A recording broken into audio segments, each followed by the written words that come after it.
宁香，宁香，宁香，妹妹啊，妹妹，妹妹，你死得好惨呐！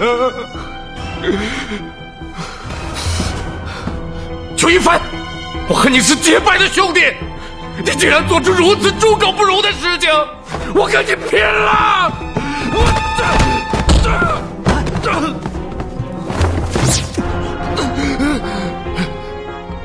常振锋，我一定还你妹妹一个公道。来人啊！来，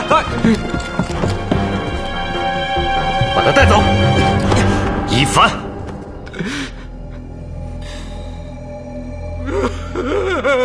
你不需要这么看着我。从以前你就告诉我，做人要光明磊落。如果我不杀了这个女人，我怎么继续光明磊落？你带走。且慢！哎呀，堂堂成了帮主，怎么哭得跟个孩子似的？你是江湖中人，要给妹妹报仇，就要依照江湖的规矩。什么江湖规矩啊？跟裘一帆一战定生死，让他血债血偿。常振锋与裘一帆的武功相差太大了，你这不是让他送死吗？要报仇，不就要做好死的准备吗？这不就是江湖吗？江少卿，可否破例一次，让他们江湖的事情江湖了？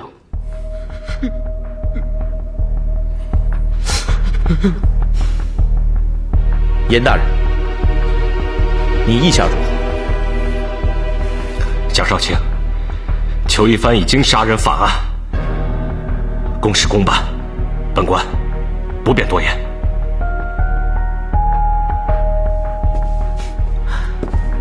好，我也想知道你葫芦里卖的什么药。本少卿就破例一次，只要你裘一帆能杀了常振锋，我就答应将你无罪释放。多谢蒋少卿。墨雨，裘一帆，你可愿意接受常振锋的挑战？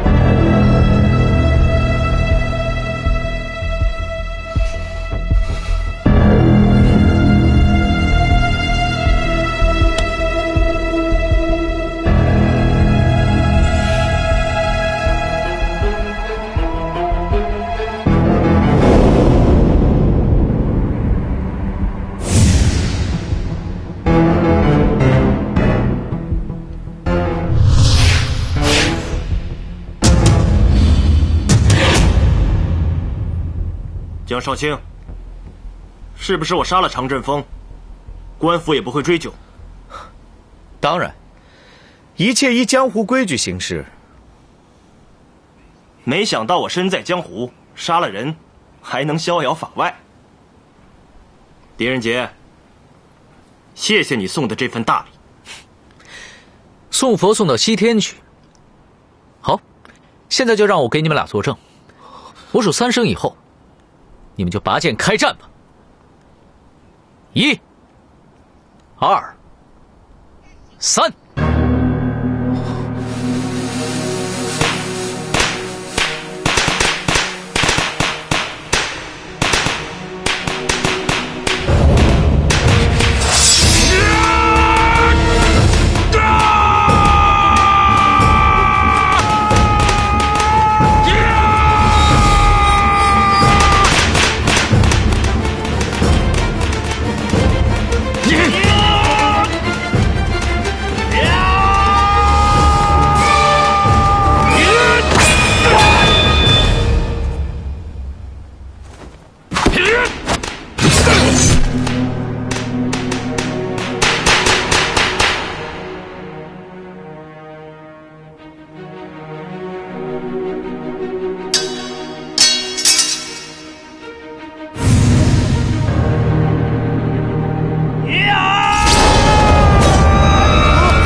我早说过，我是为受害者洗冤的。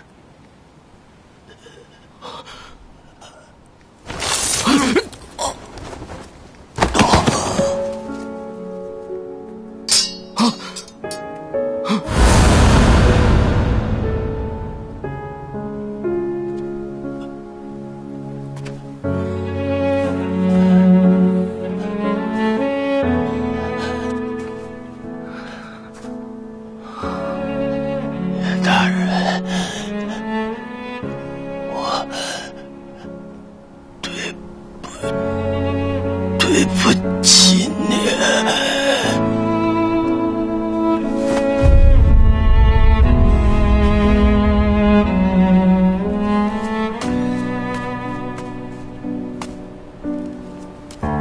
严大人，对不起。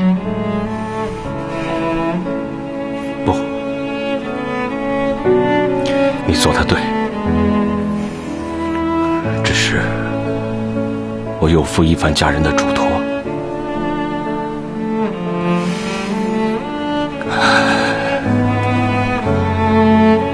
狄仁杰，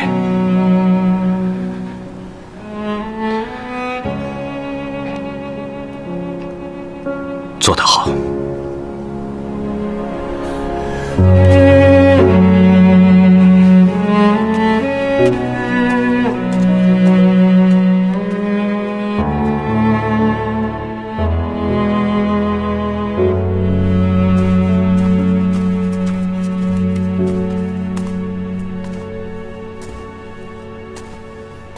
狄仁杰，你站住！我决定了，把长乐帮送给你。我要你长乐帮干嘛？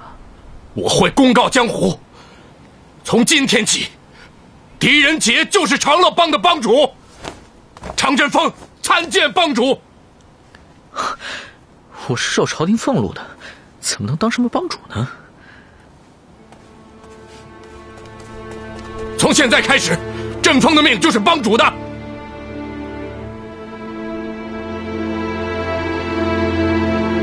哎，还有我常振锋送东西不要的，你给我站住！小姐，我们也走吧。看来狄仁杰并不想见你。会见的。狄仁杰是个聪明人，聪明人就会自寻烦恼。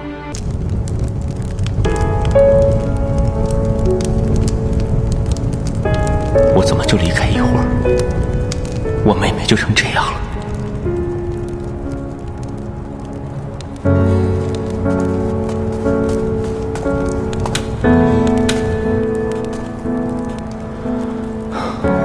终于摆脱常振锋的纠缠了。这甩掉常振锋，比对付裘一帆还费劲。王大哥，这事情还没查明白，你怎么就放火烧尸呢？慕容清说，蛊毒除了用火烧之外，根本无法去除，会继续疑惑，所以我不得已而为之。任姐，现在大家都在猜测，说是因为昭燕不满我逼着她和裘一帆成亲，才会服毒自尽。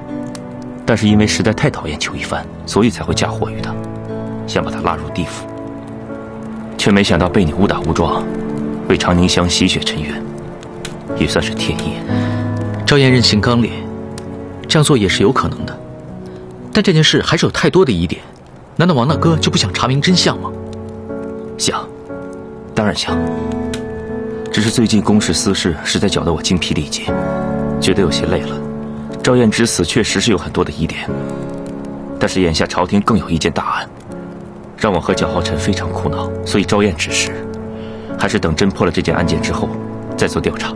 王大哥和蒋少卿合称长安两大神判，文武皆决，什么样的案件可以让你们俩头疼？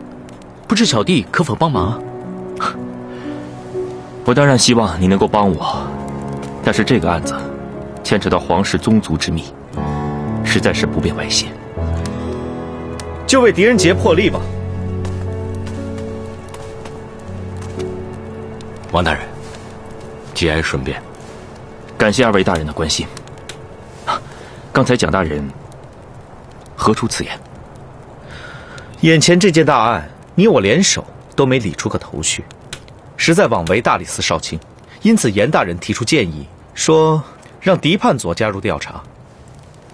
凭着他过人的智慧，说不定会有突破，也不一定。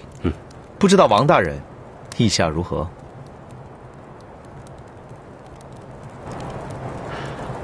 既然蒋大人如此说，好。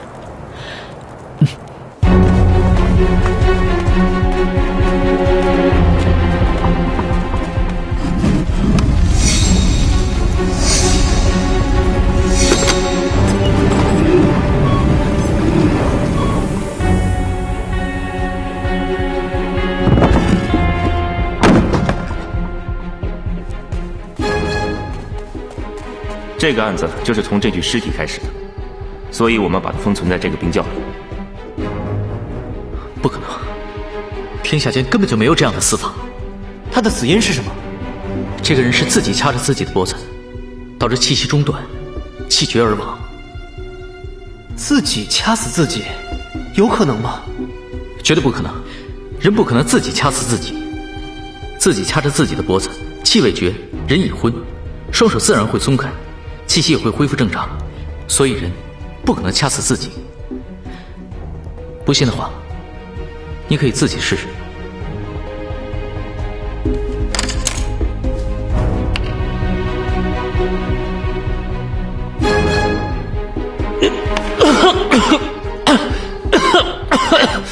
是有些难受，但是种种迹象表明，这人的确是自己掐死自己。他究竟是谁？他是御医方太极，皇后派他来给武媚娘检验身体。据当时在场的证人说，他是死于武媚娘的验圣之术。什么是验圣之术啊？验圣之术，即是巫术。三位大人，如果要让人杰相信巫术可以杀人的话，那等同于让人杰相信人可以自己掐死自己一样荒谬。我倒觉得武媚娘不简单，说她会验圣之术，我也不觉得奇怪。蒋少卿，我倒觉得武媚娘只是一个普通的弱女子，不简单的不是她，而是人的命运。自从她进入后宫，她的人生其实早就交出去了。这武媚娘究竟是个什么样的人？此女14岁被召入宫中，甚得先皇的宠爱，封为武才人。只是有一次，命相大师李淳风为大唐推算国运的时候，对先皇说了一句话：唐3代后，女主武王。唐3代后，女主武王。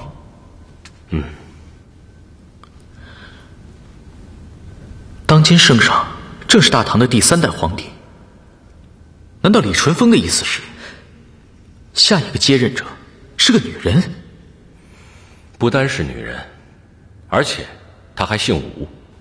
在先皇的身边，符合这个条件的，便只有武媚娘一个人。所以，她的命运便发生了翻天覆地的变化。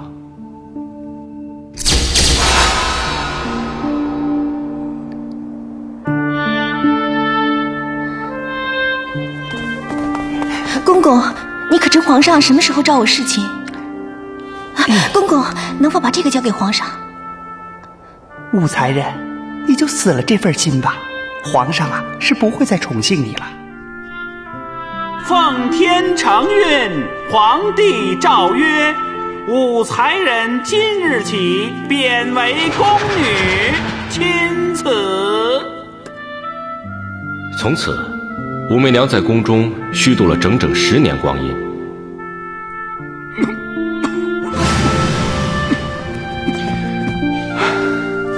直到碰到当今圣上，当时的皇太子。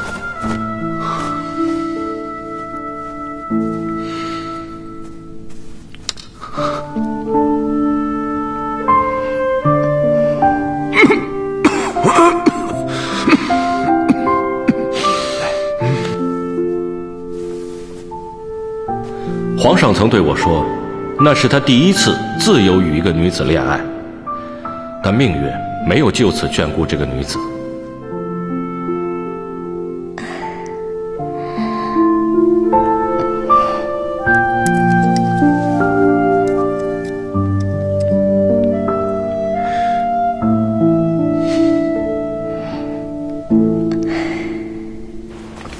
太宗病逝，武媚娘的命运再次臣服，而且更是渺茫。她因曾受先帝宠幸，而与其他嫔妃一起被送到感业寺削发为尼，直至老死。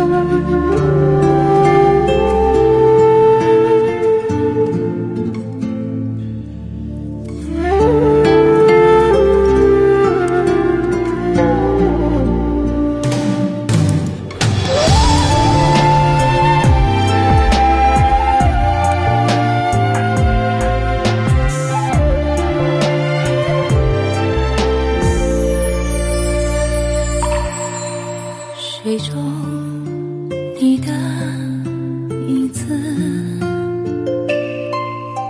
散不开的心事。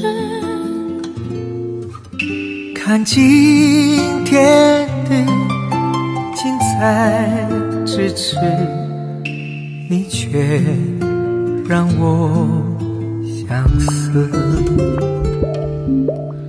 爱是纠缠的故事，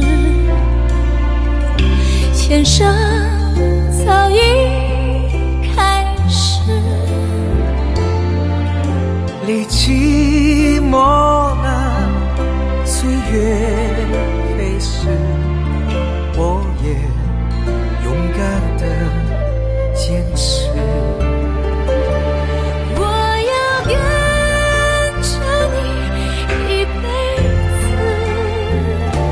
从相遇直跟到死，哪怕再多风雨侵蚀，依然紧扣着十指。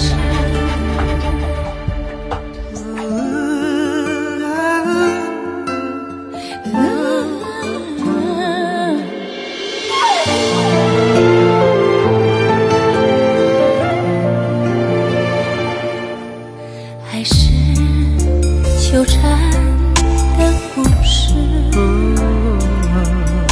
前生早已开始。历寂寞那岁月飞逝，我也勇敢地坚持。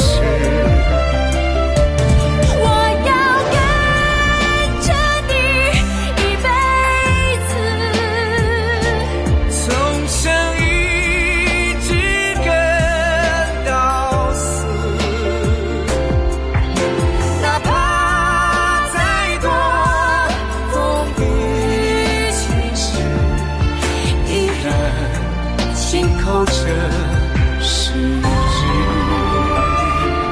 我要跟着你一辈子，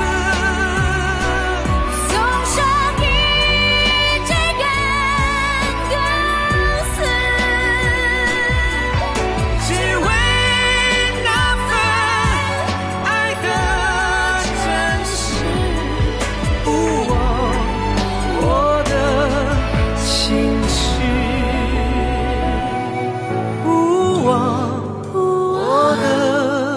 我的心事。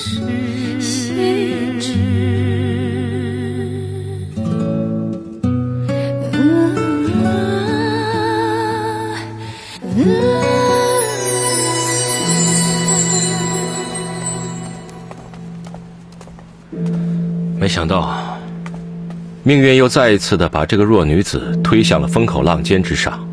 1年前，皇后因为自己未有所出，为了讨好皇上，便提议让这武媚娘重回后宫。也正因如此，她才卷入了这场命案之中。想想，此女子也真是可怜啊。武媚娘能够得到2代天子的宠幸，你说她可怜？我倒觉得她不简单。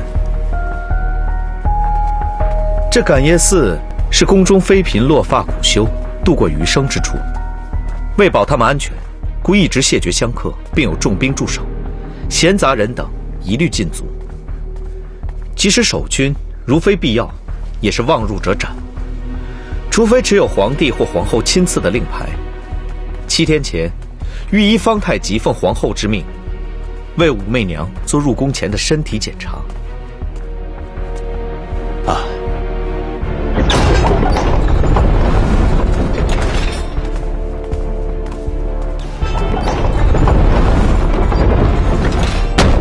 媚娘，什么事？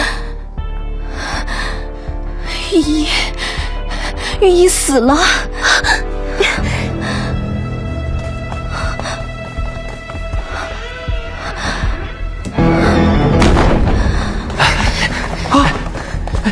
方御医，方御医，方御医，啊！方御医死了，死了，杀人了，杀人了，杀人了！当时只有武媚娘在旁边，若不是巫术，又如何让人自掐致死？但是杀人动机呢？御医死后，他的随从向我们透露，御医死前5天，曾来为武媚娘把过脉，当时就怀疑武媚娘怀有身孕，不守贞洁。这次来就是想证实此事，没成想在这普氏殿中离奇死去。那王大哥的意思是，武媚娘怕她怀孕的事情会影响她重新回到宫中，于是将御医杀死。这也是有可能的。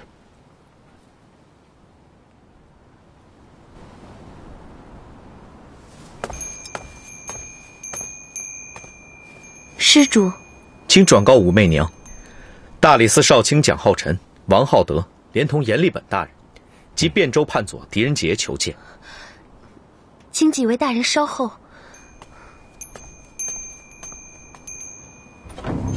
御医的死讯传到宫中以后，皇后也认为是武媚娘用巫术害死了御医，便想用火烧死他。皇上得知以后大惊劝阻，终于皇后做出让步，却要皇上在10天之内找出真凶。10天之后子夜的更鼓响起，如无结果，不管是与不是，都将是武媚娘的死期。现在距10日之期只剩3天。狄判佐，这武媚娘多年以来一直在这普氏殿中为先皇和皇上祈福，你觉得这样一个女子会使用巫术杀人之徒吗？仁杰在汴州初次与严大人相见，严大人正是受皇命快马赶回长安，为的是否就是此案？正是。皇上要我和大理寺2位少卿一起调查此案，好还武媚娘一个公道。只是现在还是毫无头绪。那武媚娘对御医的死有何回应？武媚娘一直不肯接见我们，也不肯对怀孕的事情做出分辨。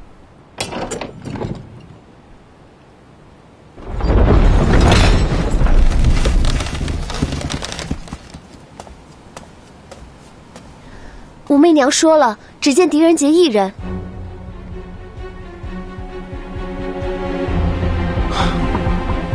狄判佐，看来此案你就是不想参与，也是不行了。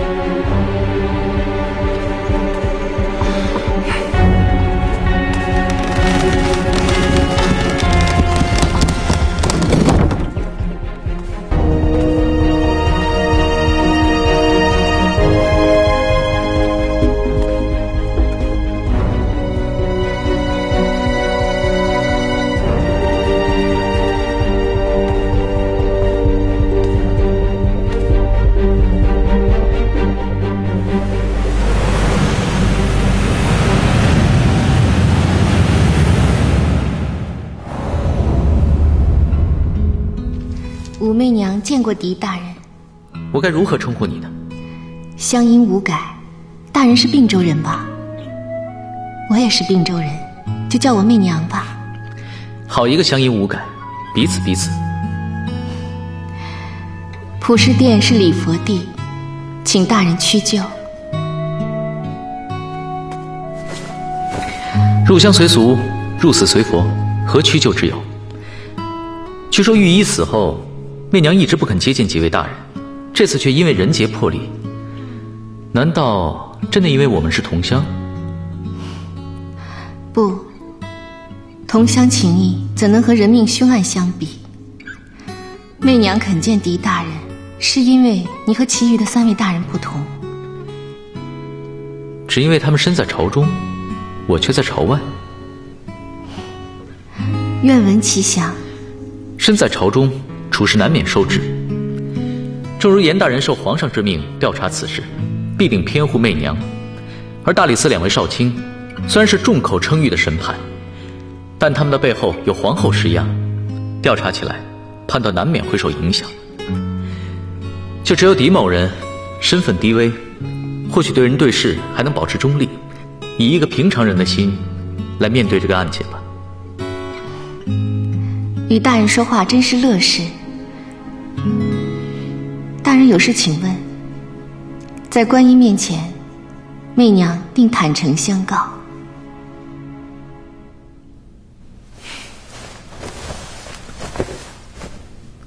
御医方太极是如何死亡的？就在此地，就在你所做的蒲团之上。当时御医正在为媚娘把脉，然后轻咳几声，便把自己饿死了。御医，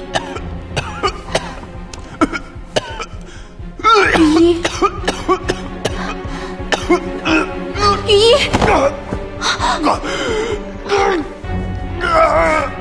御医。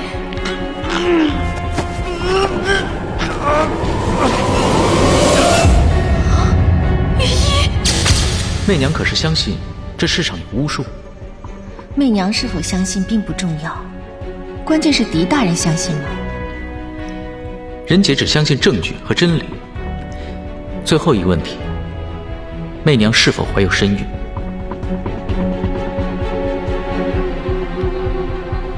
是。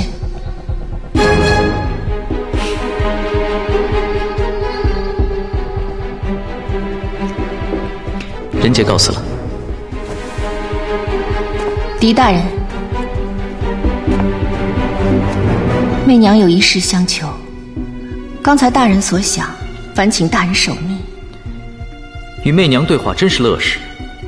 放心，人杰刚刚所想，定不会告诉他人，因为这也关系着人杰的生死。3日之内，定还媚娘一个清白。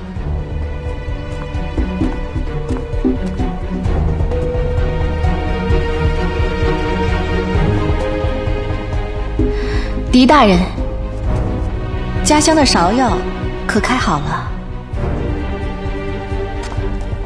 媚娘喜欢芍药？小的时候，外婆总采来给我们酿胭脂。我也很久没有回到并州去了，现在已经6月了，想必芍药快开了。大人请便。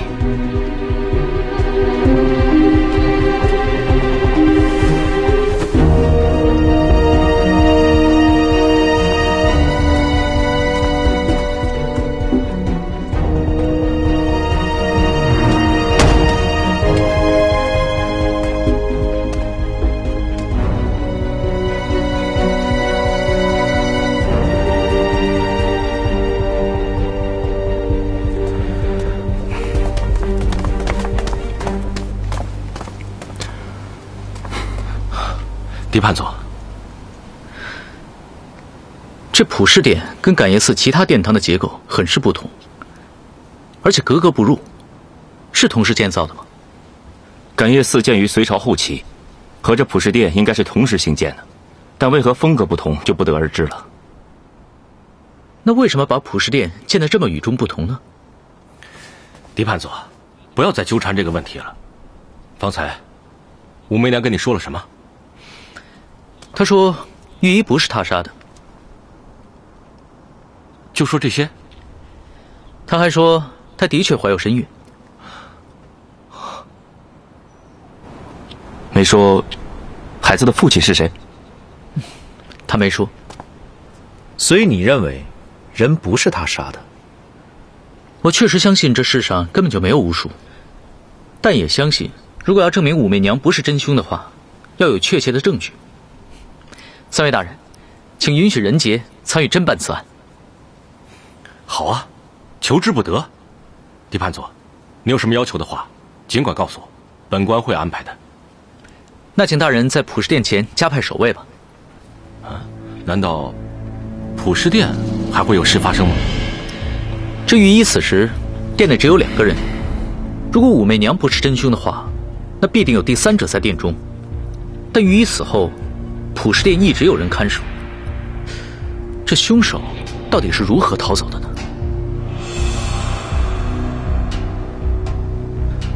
所以你相信凶手还在普氏殿？我刚刚去看过了，机会不大，但有可能。有这个可能，便不能放过。我们即刻加派人手。我来亲自彻底搜查此殿，以策万全。那任杰待会儿去找一个朋友，或许他可以帮助任杰解开这御医自掐而死的谜团。我回来后就跟王大哥一起搜查普氏殿吧。那倒是好。你要找的朋友是慕容姑娘吧？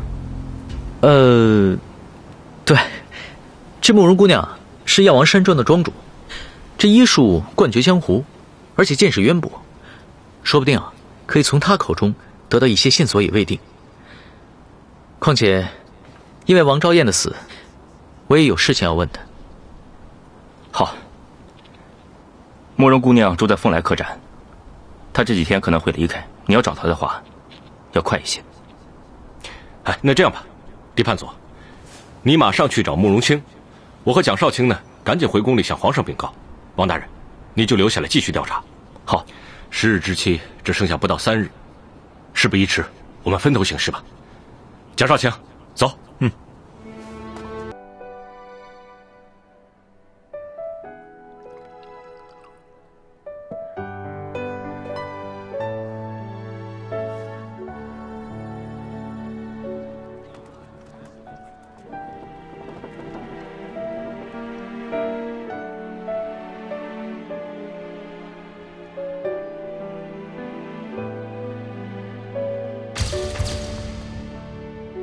任杰兄，看到那个最红的了吗？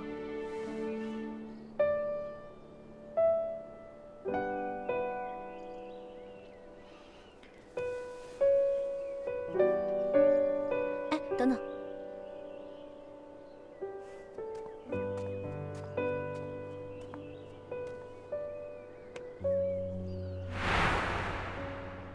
注意你的呼吸，还有风。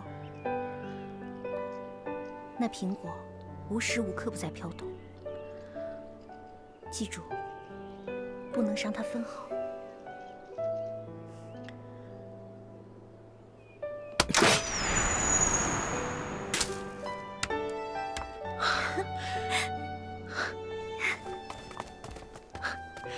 师傅大人，任杰这次的作品，你还满意吗？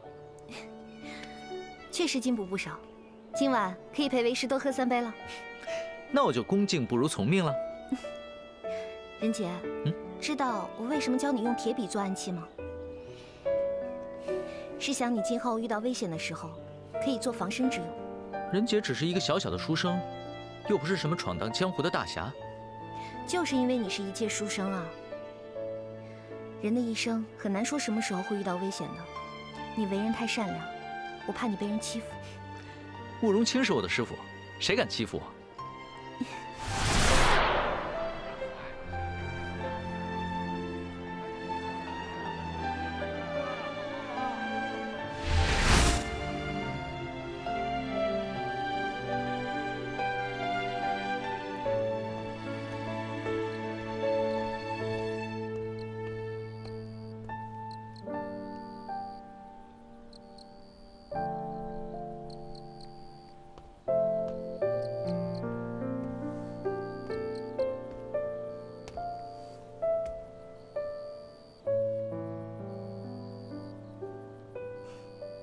想喝醉吗？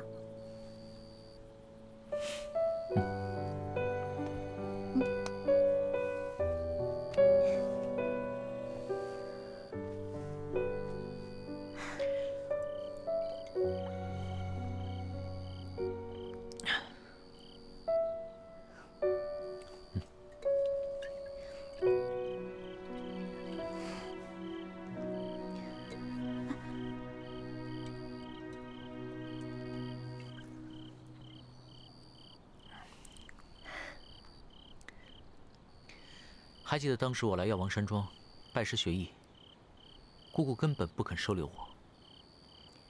还好你当时替我说话。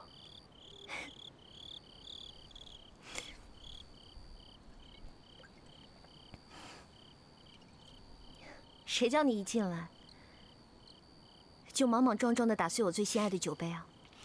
谁叫我当时马上就闻出来，那就是20年前酿的女儿红。谁知你立刻就说这是好酒，打碎了可惜。你这个女酒鬼啊，分明就是想找个人陪你喝酒。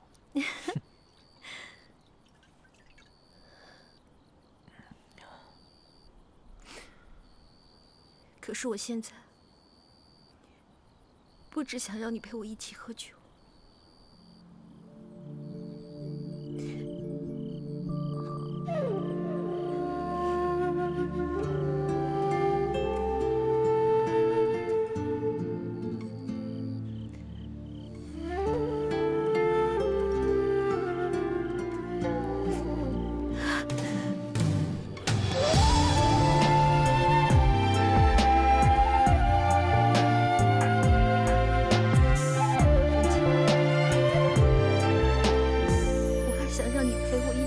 笑傲江湖，一起上山采药，一起研究医术，一起做药王山庄的主人。要是让我一个人承受这些，我真的承受不起。今天的精彩咫尺，你却让我相思。爱是纠缠的故事，前生早已开始。历寂寞好了，岁月，就让我们今晚大醉吧。我也勇敢的坚持。好，那我们就一醉方休吧。从相遇只跟到死。我想我以后想喝酒的时候，都找不到人陪我。风雨侵蚀，依然静候着时辰。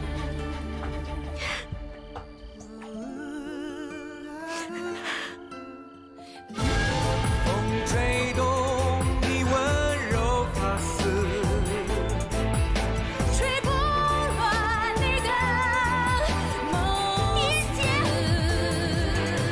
点，穿越过千秋万世，爱不会停止，相背相依，不离不弃，永在一起。我要跟着你一辈子，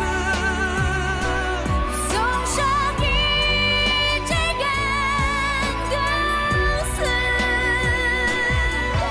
只为那份爱的真实。我的心事。大大，我们不是来找慕容姑娘的吗？为何在这里站了1个时辰多了，还继续站着？你是怕她不肯见你吗？不怕，因为他正在等我。那你为什么还不上去啊？你这么一直望，脖子不酸吗？好好好，我投降，好吧。唉。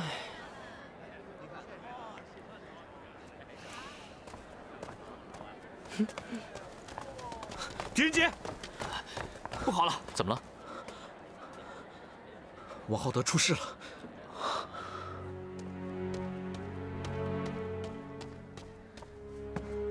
小姐，你还在等狄仁杰？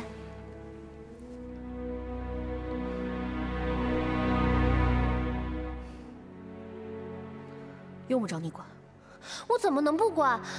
我们要赶在城门关上之前离开。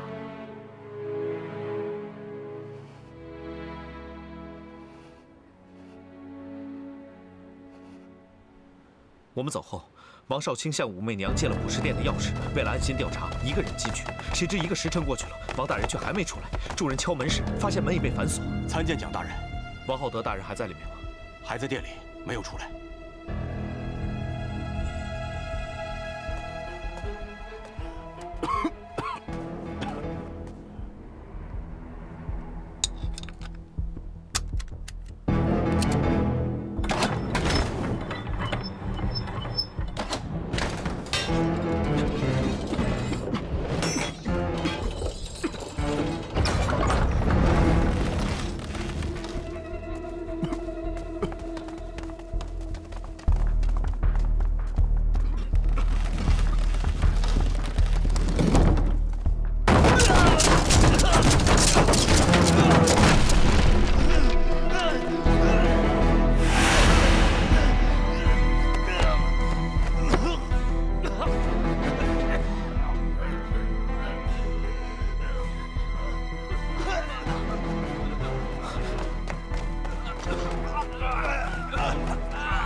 这里交给我，你快去救王大人！救人呐！小姐，上车吧。小姐，狄仁杰是个寡情的人，我劝你还是不要再想着他了。我想什么与你无关，别忘了，我是小姐，你是奴婢。哎呀，小姐。 这次到长安城，我已经陪你做了很多大胆的事儿，都不知道怎么跟姑姑交代。姑姑最不喜欢狄仁杰，平时你还要跟他见面，那我真的很难。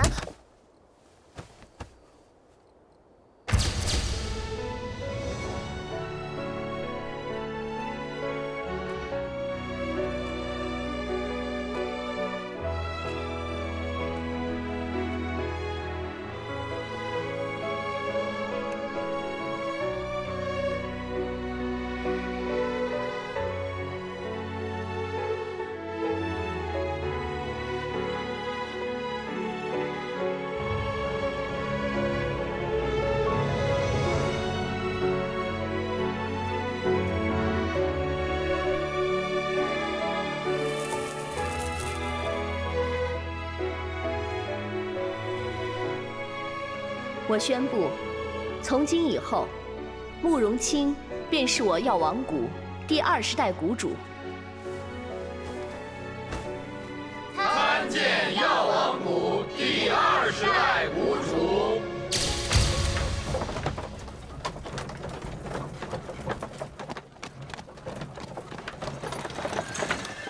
谁敢挡路？我要慕容清跟我走。 王浩德大哥受了重伤，谁下的手？我。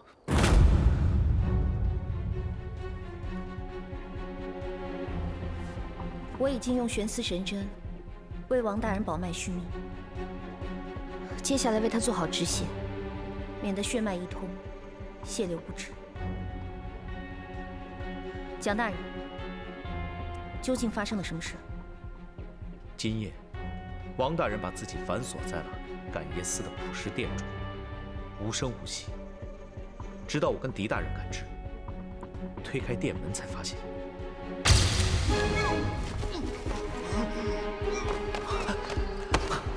王大哥，王大哥，坚持住，人家来救你！王大哥，坚持住啊！墨云，拔剑！拔剑干嘛？ 将王大哥的手齐腕斩下，快，来不及了！啊！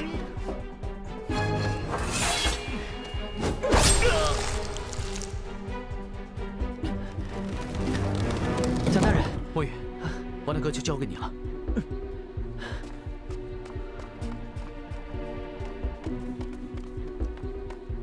大人，感业寺的官兵已经全部都死了，他们都是自己把自己给掐死的。 大人，不会真的有鬼吧？传我令下去，立刻封锁城门，擅自出入者斩。另外再派3万士兵去巡逻长安城，一旦发现可疑人物，立刻收监。是。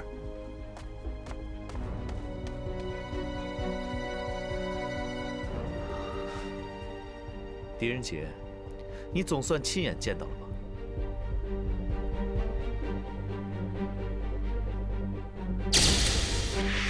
王大人的性命总算是保住了。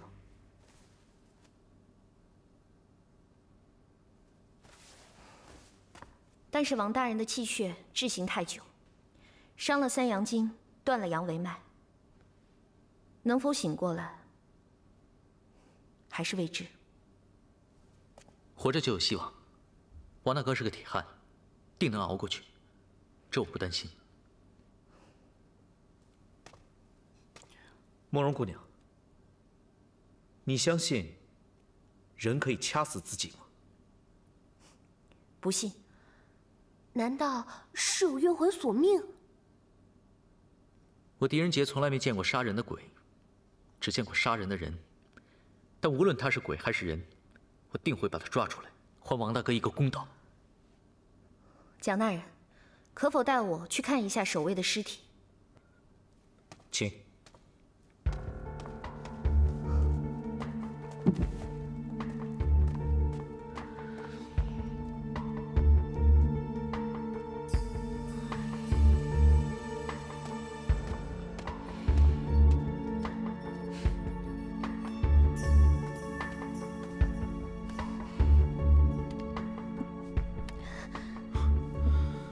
外面还有很多跟这位死状一样的尸体。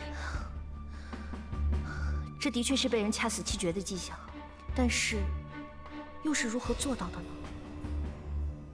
银针，是。任杰兄已经用银针测试过了，他并没有中毒。青山流水一份，是。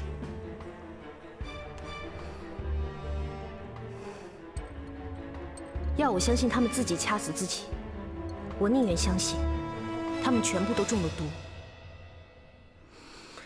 这青山流水是我们药王山庄的秘方，如果血中有毒的话，这青山流水便会变成绿色，毒性越强，色泽越深。你问问他，这还要过多久才能变色？我狄仁杰从未见过一种毒药可以让人自己掐死自己。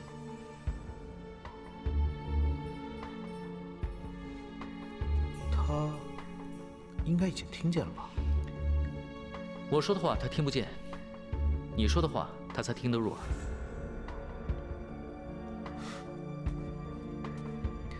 慕容姑娘，为什么有人说的话你会听不入耳呢？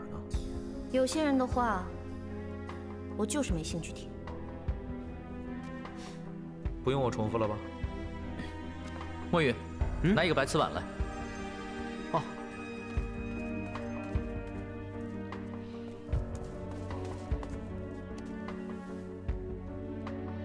把这个什么青山流水的给我。小姐。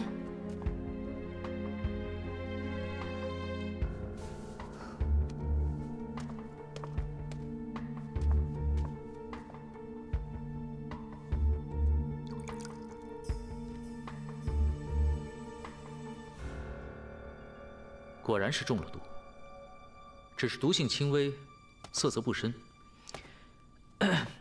你跟他讲，既然毒性这么轻微，是怎么毒死人的？而且又如何同时向这么多人下毒？你是不相信我的话？是他不相信你，我是不相信有这种毒。走。青子，蒋大人说的对。毒性如此轻微，怎么能让这么多人同时中毒呢？他们虽然都中了毒，却并非死于中毒。是蒋大人说的，还是你狄仁杰这么想？是我这么想的。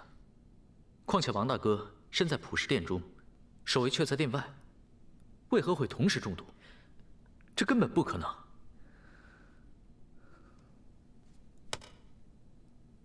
看来有一个人能替我们解答。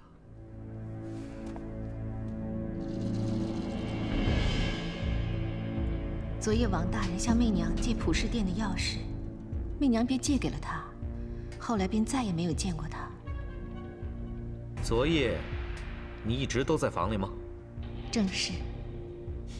可有证人吗？蒋大人是怀疑媚娘与昨夜的命案有关，只是怀疑罢了，没有证据。狄大人，怀疑和谣言一样，是不需要证据的。自从御医在普世殿离奇毙命之后，媚娘的言行一直受到了监视。蒋大人要是怀疑媚娘昨夜的行踪，可以向守卫查问一下，便会清楚。杀人不一定要在现场的。杀人确实不一定要在现场，有道理。怀疑也不一定需要证据，但这杀人动机总不能没有吧？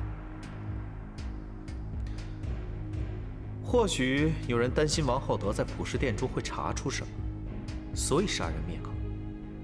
普世殿的连串命案牵涉许多条人命，而受害者的死状皆和御医方太极相同。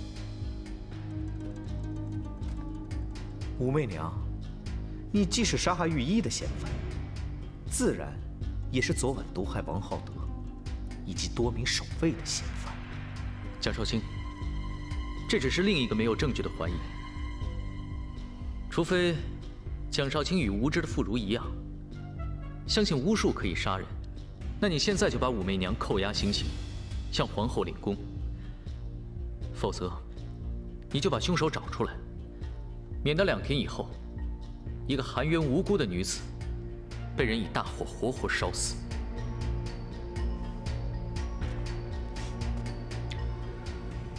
我不会让你含冤而死的，我会找到证据。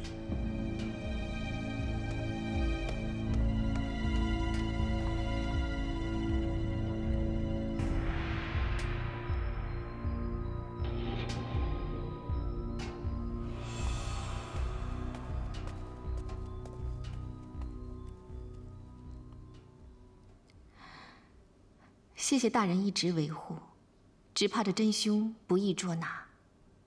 不过无论如何，狄大人对媚娘的恩情，媚娘将永记于心。我也是同一句话，我不会让你含冤而死，我不但会找出证据，也会把凶手找出来。告辞。大人留步。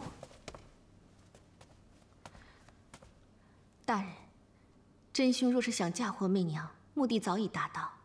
现在他们不惜一切代价扩大事态，估计目的不仅如此。所以大人，万事小心。谢谢媚娘的关心，媚娘也请保重。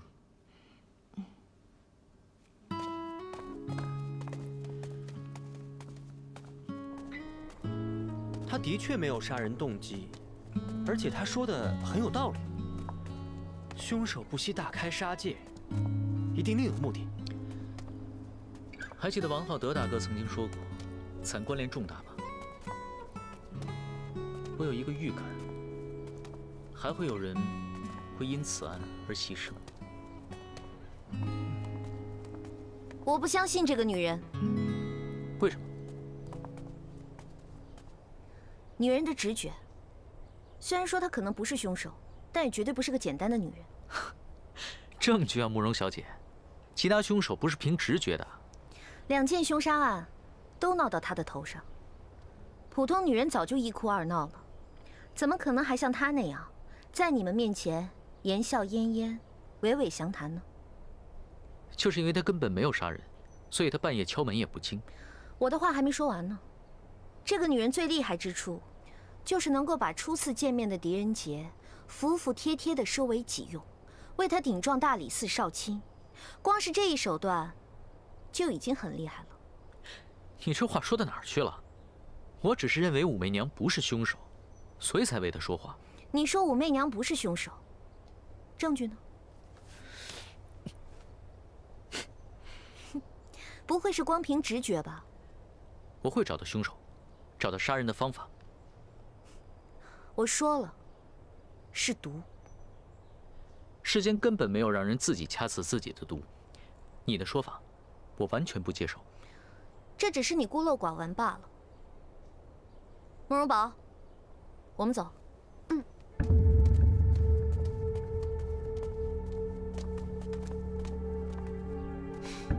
慕容姑娘去哪儿？与大人无关。长安城已经进入戒严状态，所有的城门已关闭。你劳累了一晚，不如早点回去歇着。浩辰这就命人送你们回客栈。我要是想离开长安城，自然会有我的方法。只是现在心情突然不错，想去西市逛逛，买一点女人家的饰品，不用蒋大人操心了。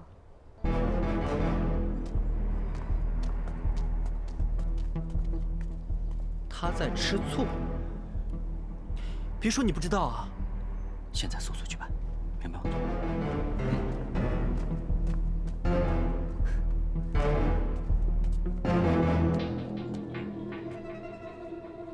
你主仆二人劳累了一夜，我在天善居设了一桌酒菜，不知两位可否赏面？这提议不错，请。好，快点！小姐，你不会真的是要逛街买东西吧？为什么不可以？当然不行了，现在街上这么乱，哪是逛街的时候啊？我们还是赶紧回客栈吧。大人，那你自己回客栈吧，我一个人逛街就可以了。小姐，你可别忘了，姑姑让我看顾着你。她说，要是你敢胡作妄为，就让我一定阻止，否则我怎么跟姑姑交代？不用担心，你被解雇了。我不管，反正我就要把你安全的带回去。解雇？什么解雇啊？我是药王山庄的庄主。难道解雇你还不可以？你已经不是慕容家的人了，也没有必要向姑姑交代，自便吧。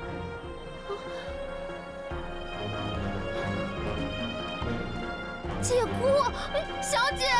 快！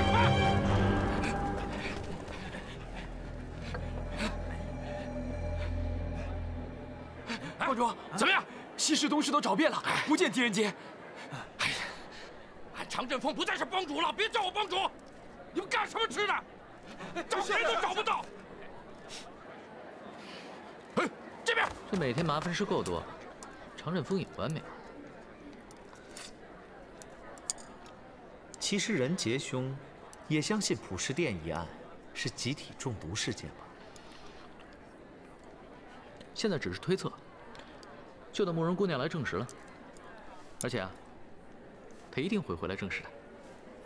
哎呀，到处都是官兵，这生意怎么做呀？干脆把铺子关了吧。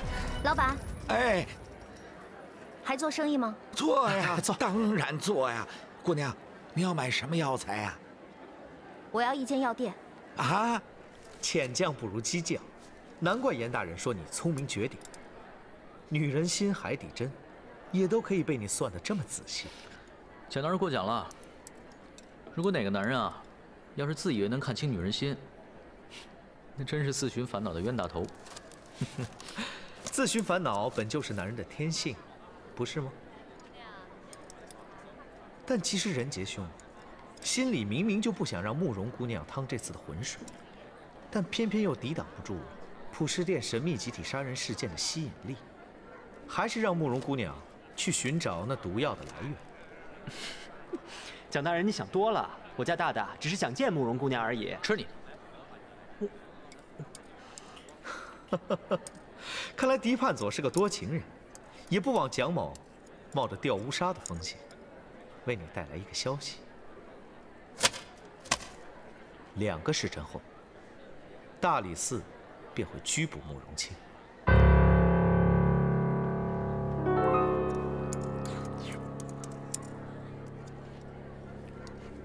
大大，你听到这个消息还能吃得下去啊？你也快吃，快！啊！你俩一夜未睡，不补充一点体力，又怎么在2个时辰之内帮慕容清洗清嫌疑呢？在慕容清之前一直在药王山庄，昨晚才回到长安城。这大理寺是怎么追查到他的呢？王昭燕死后的1个月，大理寺便派出精锐展开调查。刚得到消息，说王昭彦死前1个月，药王山庄曾采购大量剧毒药材，而成分呢，就跟杀死王昭彦的相同。经大内御医的分析，王浩德所中的奇毒，天下间除了慕容清外，一时无人能配。还有，慕容清连夜离城的时间，刚好是王浩德在普世殿出事之后。一切线索都表明，慕容清可能就是谋害王氏兄妹的凶手。王浩德一案，皇上极度重视，嫌疑人等一律宁往不纵，所以我已派官兵和刀斧手把慕容清包围。只待一声令下，便立刻把慕容清拘禁审问。朝廷跟江湖一直以来保持着看不见的平衡，江湖的事就用江湖的规矩来解决，朝廷也就闭着眼办事。但普世殿的命案查办刻不容缓，要是慕容清被捉，朝廷和江湖的平衡势必被破坏，双方要是发生冲突，对彼此都是大劫一场。所以你知道，为什么我要冒着掉乌纱的风险，来拖延这2个时辰了？是不是只要证明慕容清不是凶手，便可以当什么事都没有发生？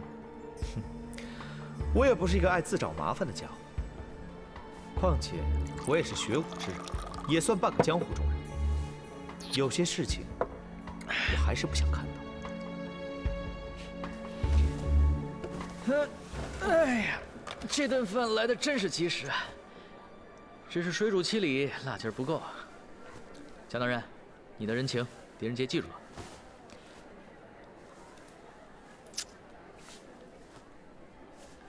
现在仁杰去找个朋友，半个时辰后，普世殿外见，我定会证明慕容清不是凶手。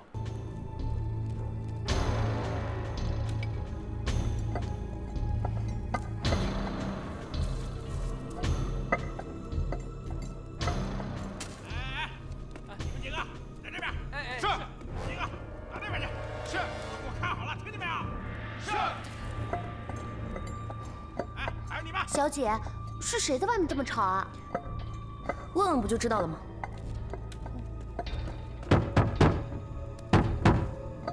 谁在外面这么吵？啊，回慕容姑娘的话，外面来了一大帮官兵，已经把仙药炉团团围住，说是姑娘和王浩德兄妹之死有关。不出半个时辰，就要进入仙药炉捉拿姑娘。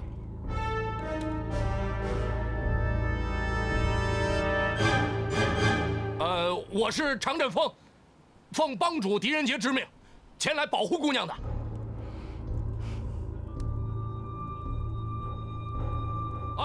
外面还同时来了一大帮江湖人士，他们都是自愿来的，自愿前来保护姑娘的。小姐，狄仁杰的情，我可不领，让他们全部都滚。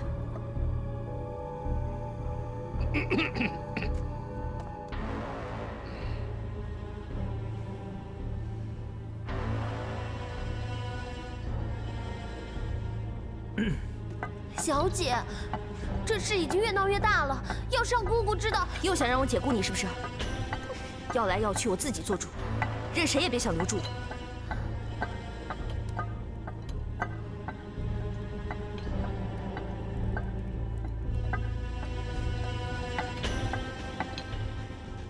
大人，关心则乱呐。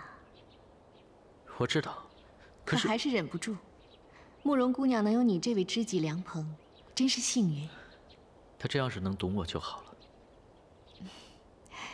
你不知她，又怎知她是否知你？刚才听你所言，她赌气出门，又买下了整间药铺，似是心中比你还乱。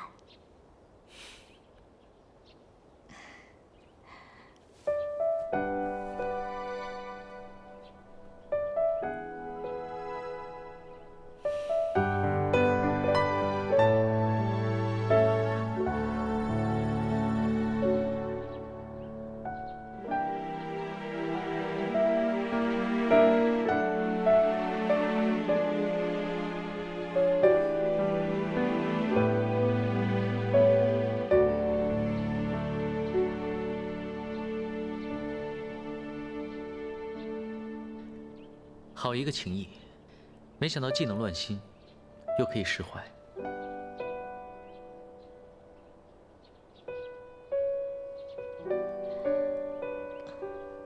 啊，不好，午时到了，蒋大人不会留情的。大人，关心则乱，有些问题明明简单，答案就在眼前，是因为人的心想的多了，才变得复杂难解。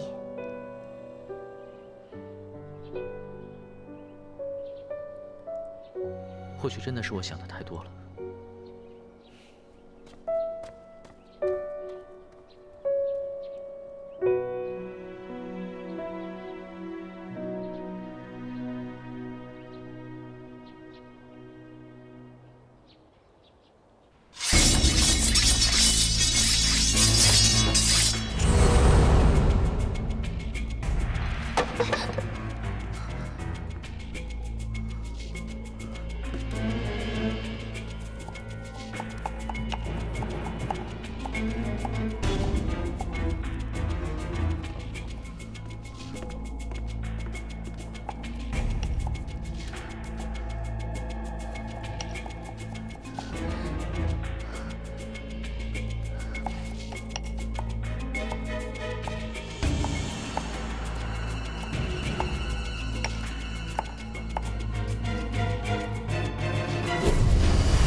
还是毫无头绪吗？狄仁杰，要不你现在跟我去仙药炉，劝慕容清跟我回大理寺，我保证，绝不为难他。我就要去执行任务了，没有时间再犹豫了。你去吧，我还要继续留在这里调查。时辰已到，难道你不管其他人的死活吗？我还是那句话。 保护慕容清是他们自愿的。如果你现在带走慕容清，他们定不会答应你。我是官，捕捉嫌犯是我的职责。还有狄仁杰，我很羡慕你，如果有机会，真想跟你大醉一场。可惜，可惜啊！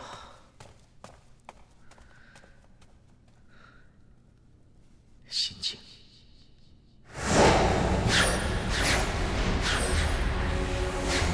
心静，一定要心静。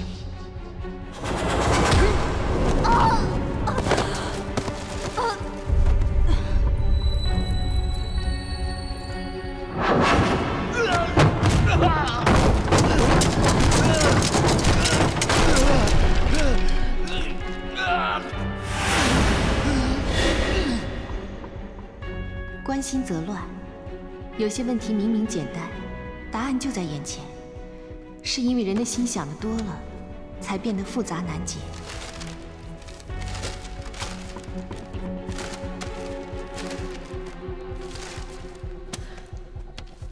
答案就在眼前，我一定有看过。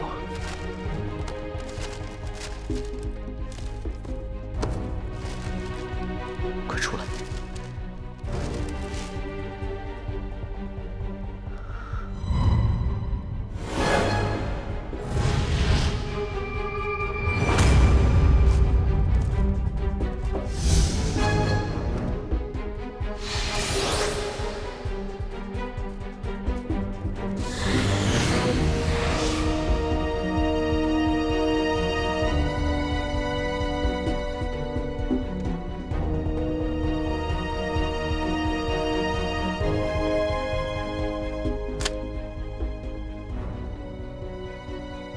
官府办事，闲杂人等一律退让。蒋大人，我知道我家大大十分尊重你，故还是想先求你。慕容清在王氏兄妹一案中，虽然嫌疑最大，但证据尚未确凿，不知可否网开一面，暂缓扣押呢？非常事件要用非常手段。慕容清不是个平凡的角色，倘若今日没法抓到他，他日要想再抓他便更难。那为了完成任务，只好得罪了。动手！住手！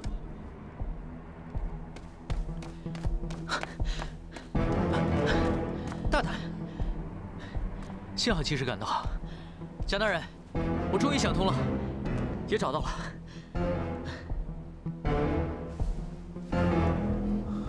真的？大胆，你想到什么了？已经没时间了。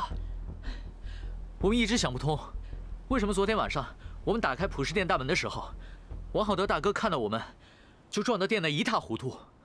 不是，可是这件事情跟慕容清他是不是凶手有什么关系啊？大有关系，因为王浩德看到我们，不是为了逃跑，而是为了尽他最后一口气，保护他这一生最重要的人。他撞得殿内一塌糊涂，就是为了掩饰这个。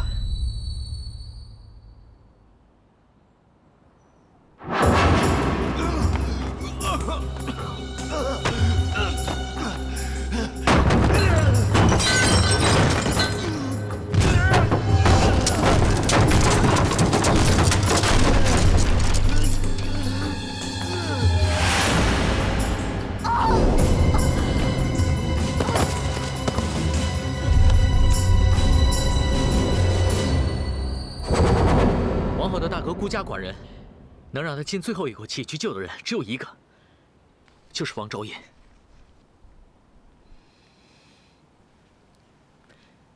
这个耳环，就是王昭彦的。王昭彦并没有死，而且他还在王浩德遇害的时候，同时进入过普世殿。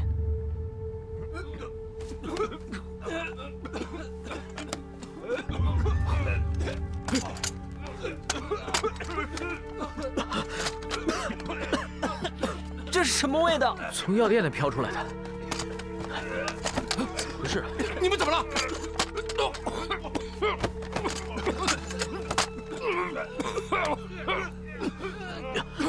怎么回事啊？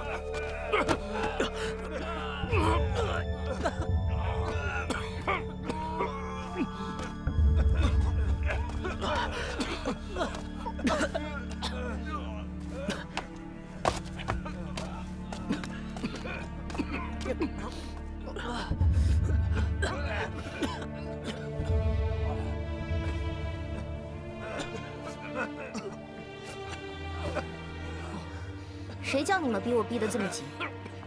要是多给我点时间，我一定能够将捏死我的温柔配置成功。捏死我的温柔，就是毒害御医和王浩德的毒药吗？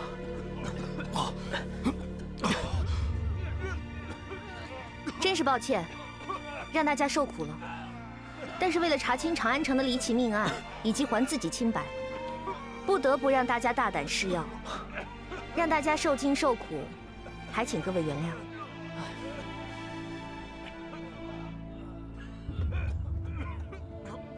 啊，那个慕容小姐就不要客气了，啊，本来我们大家伙是要拼了命的来保护你的，啊，这点小小的痛苦，哎呀，算得了什么呀？谢谢各位，此恩此情，慕容清铭记于心。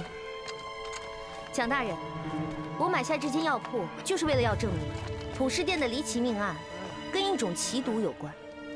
请问蒋大人，现在是想押我入狱呢，还是想知道案情的线索？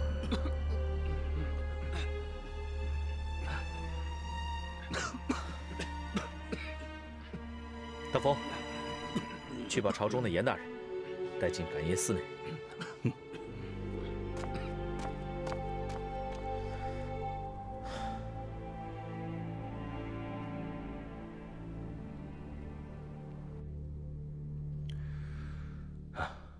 我在朝中也有所耳闻，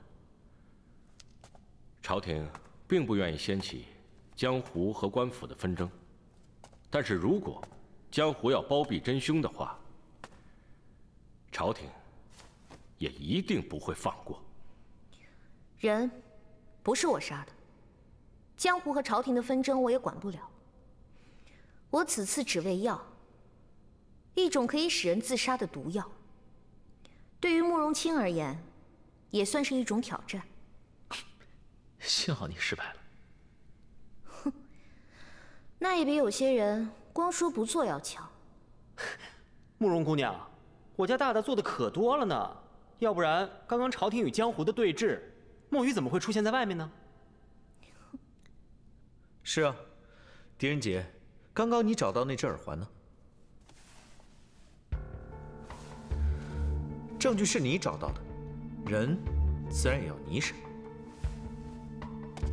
我蒋浩辰是大理寺的少卿，不再当你的传话筒了。蒋大人，有些人的问题，我未必会答，也未必愿意答。那浩辰只有不顾一切把你带回大理寺。慕容姑娘，人家相信你不是凶手，你未必会答的，叫人杰来猜；你未必愿答的问题，可以不回答。你只要回答你可以和你愿意回答的问题就是了。好，让我们现在重新梳理一下这件事。这个耳环是我在这普饰店找到的，是王昭燕婚礼时佩戴的。她跌出喜轿的那一刻，人杰看得清清楚楚，想必也躲不过蒋少卿的一双慧眼。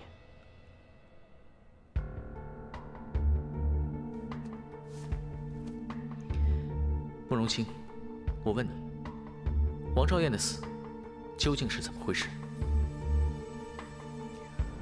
他是我杀死的，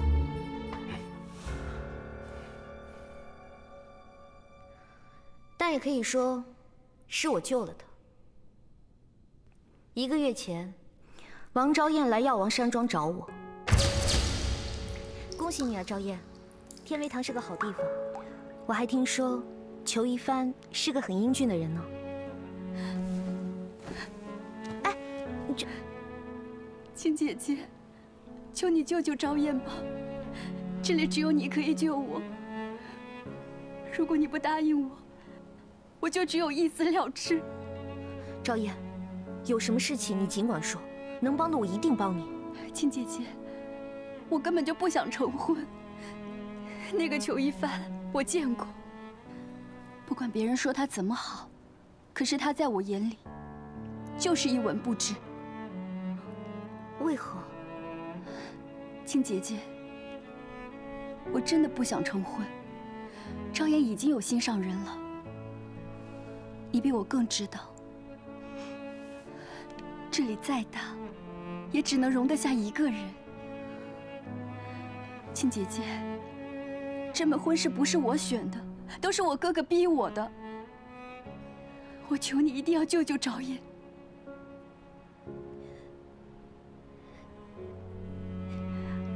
你让我如何帮你？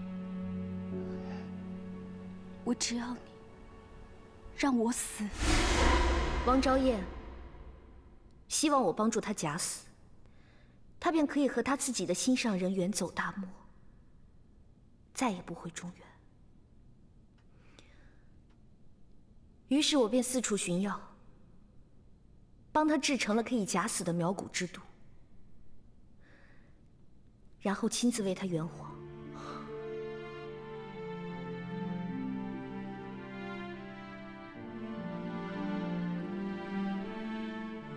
我很羡慕他。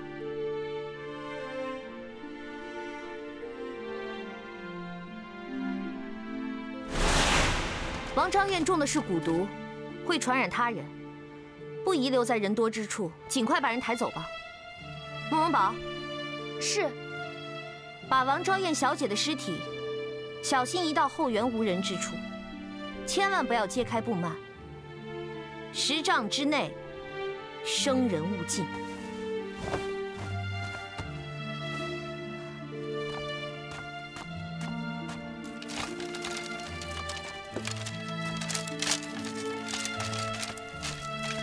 昭燕姑娘，昭燕姑娘，没事了，昭燕姑娘。那女尸怎么办？这尸体是昨天疾病死去的，我家小姐把它买了下来，不会有问题的。谢谢，也替我谢谢你家小姐。你赶紧走吧。我只是帮了昭燕这个忙，后面的事情我便一概不知了。后来，王昭燕根本就没有去到大漠，却来到了普什殿。以她的武功，想要躲过守卫非常简单。可这普什殿的钥匙只有2把，一把在武媚娘手里，还有一把在皇宫。那这王昭燕又是如何进到这普什殿之内的呢？好，我们先来总结一下这个问题。首先，王昭燕在假死之后，为什么要来到普什殿呢？她是怎么进来的呢？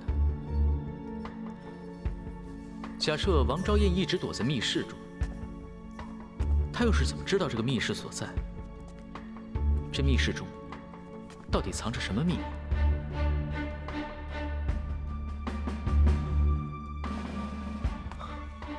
还有，王浩德为什么来这里寻找王昭燕？王昭燕是否又真的杀害了王浩德？还有御医方太极是否也是王昭燕所杀害？还有一个最重要的问题：假设王昭燕就是凶手，她为什么要嫁祸给武媚娘？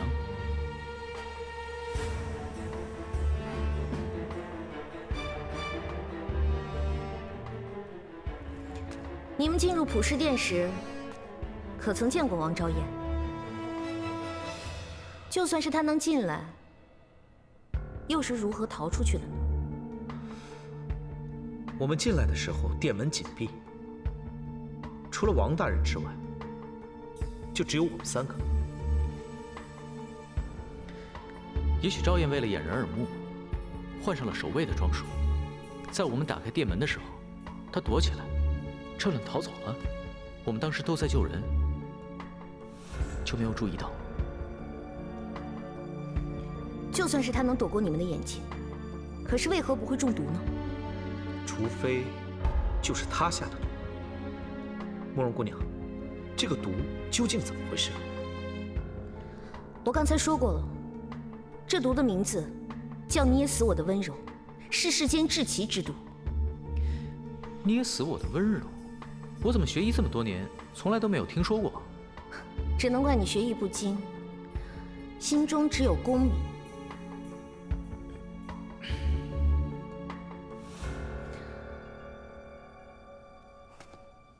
传说在几十年以前，有一名奇将叫骆红尘，他对各项工艺、天文地理无一不精。所谓匠心独运这4个字，再配他不过了。骆红尘一生最伟大的成就，便是红尘6绝。没有人真的知道这6件作品是什么。随着他的死去，6绝便随之消失，同时消失的还有他的后人。但我曾听姑姑说过，6绝之一，便是天下至奇之毒，捏死我的温柔。严格说来，捏死我的温柔只是由2种普通药物混成，一种令人喉头生出火烧之感，另一种令人双手肌肉突然收缩，任何一种都不能致命。且所用之药材，就是普通药店都能买到，所以我才能即刻炼药。但却不能像骆红尘那样，化腐朽为神奇，把用药分量和药发的时间掌握得出神入化。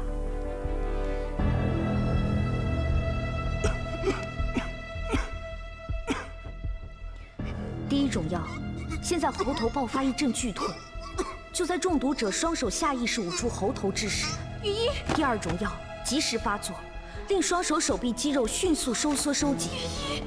于是，便出现了饿死自己的诡异情景。但最恐怖的是，捏死我的温柔是以一种特殊方式提炼的药物结晶，遇风即化成无形，且随风流动。中毒者不出半炷香的时间便会毒发，而小小的一点进入风中，便足以让数10人中毒。所以它一直存放在竹筒之中，并以桐油浸泡，阻止与空气接触。既然它毒发需要半炷香的时间，那方玉一很可能在进入普氏殿，等待武媚娘来之前，就已经被人下了毒，所以武媚娘一定不是凶手。这样解释也未尝不可，但浩德兄进入普氏殿1个多时辰之后才毒发，这又要怎么解释？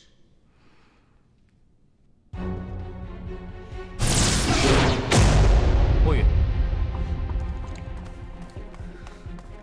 这地上的污迹是什么？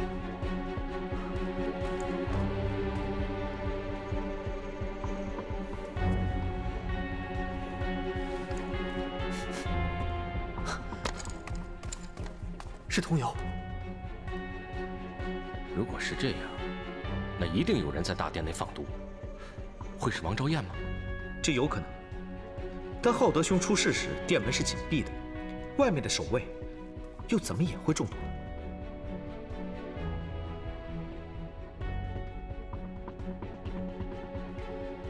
此刻也是大门紧闭，大家有没有感觉到气闷？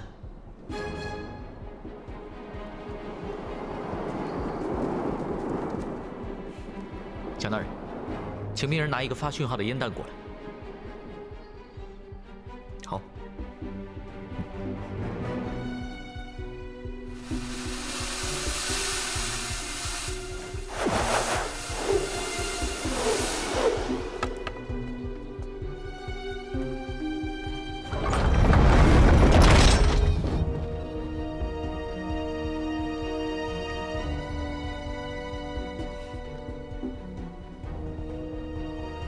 大家注意看看四周，有没有红烟冒出？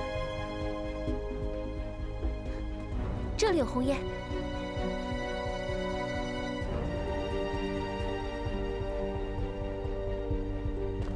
看来普氏殿内是有通风的通道，捏死我的温柔，就是从这里飘出来的。捏死我的温柔，果然随风而动，沾者即死，恐怕会大事不妙。狄判佐，此话怎讲？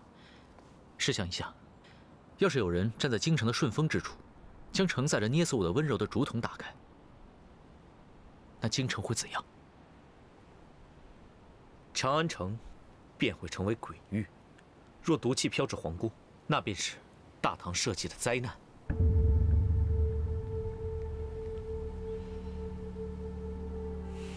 大风，立刻赶回大理寺，通缉王昭燕。他身上极有可能携带剧毒毒药，若他敢反抗，立刻格杀。蒋大人，毒药可能不在王昭燕的身上，而且此案尚有诸多谜题未解。如果杀死了王昭燕，恐怕会让一切线索中断。狄判佐，现在普氏殿一案已牵涉到我大唐社稷的安危，接下来就交由朝廷和蒋少卿全权处理吧。你的职责已尽，其他的不必再理会了。严大人，人杰做事向来有始有终，从未中途放弃过。狄判佐，是非得已，不要再执着了。那把王大哥交给任杰来照顾吧。等他苏醒后，我问清事实，便会离开。任杰兄，王少卿自有御医会照料，你不必担心。严大人，当初让任杰协助查案的正是大人，而如今到了关键时刻，大人却让任杰请辞。